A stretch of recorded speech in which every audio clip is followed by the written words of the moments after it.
Welcome to the new season of our interview series about business and politics in Poland. We're in front of the CEC office in Warsaw and the Polish Parliament with Michał Koczalski, the managing partner at the CEC Warsaw office. Hi, Michał. Hi, Staszek. I wanted to talk about... It's a beautiful day, isn't it? It is. That's why I think we should talk about climate. That's a good point. In December, Poland will host the United Nations COP24 conference, one of the most important global events about climate change and tackling climate change. This will be in the city of Katowice. Could you tell us a little bit about this event? Sure. You know, we're getting in the very difficult game of abbreviations. It's a United Nations Framework Convention on Climate Change.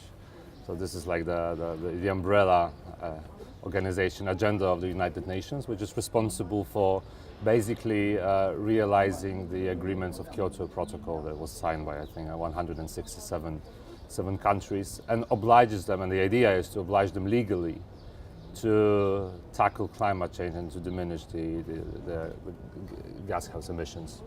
But what is the significance of Poland hosting this, and what is the significance for the Polish government, and how are preparations going generally? Well, I think, you know, it's the third time Poland is actually hosting a conference of parties. The first one was in Poznan in 2008, then we had a very important one in Warsaw in 2013. Now it's the third one in Katowice. I think it's a very comfortable vehicle for Polish government because, as you know, historically speaking, our mixed energy heavily based on coal, and thus our emissions are remaining high.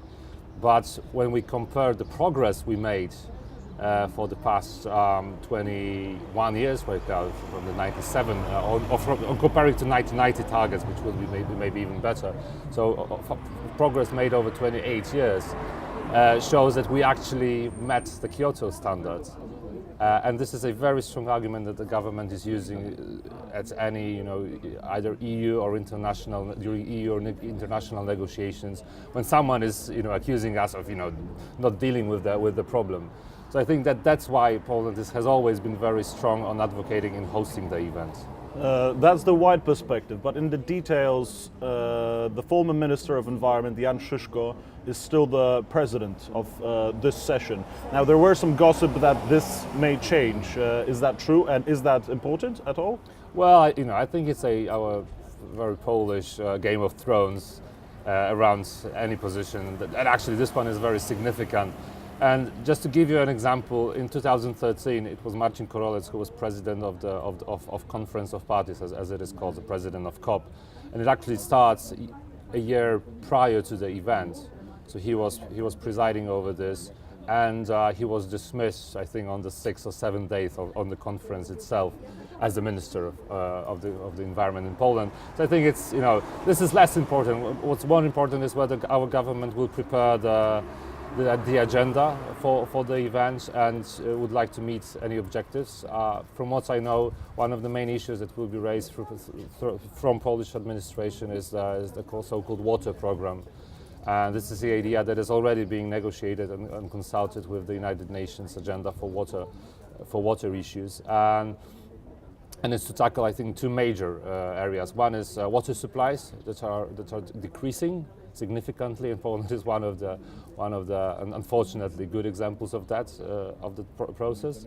And another one is to invest heavily into inland waterways, so that transportation could be moved from railways, but maybe what's more important, from the roads onto rivers. And here, Poland is, you know, could be actually a poster child for this. But apart from the substance of this session and this conference, could you maybe tell us in a few sentences about Poland's attitude towards climate change in general, and whether this is important for peace, whether it is important for the electorate? You know, the idea of climate change has always been very difficult, because I would assume that everyone agrees that it is happening and that we have to deal with the idea of, you know, exceeding the 2 Celsius degrees globally, and do anything we can to avoid this accession. But on the other hand, there is the energy mix, which is coal-based, as mentioned, and then is a heavy energy-intensive industry that is still providing hundreds of thousands of jobs and so on, and heavily remains on coal. So governments has always been struggling with this issue. There was never a very decisive move to end with coal and move into renewables or at least gas solutions. But I think we're in the middle of this discussion right now, and I think also this government has realized that something has to be changed. But this is of course a very and maybe broad this discussion. session in December will help change that or be one of the puzzle pieces. I still think, and I'll come back to my previous point, that this will be used more to leverage some of our ideas on our international level, and to help us negotiate with Brussels especially. Okay, thank you, Michał. Thank you, Staszek. We hope to bring you more interviews from the field because of this beautiful weather. For further insight on Poland and the region, please follow us at CCGR on Twitter and visit our website for the latest briefs.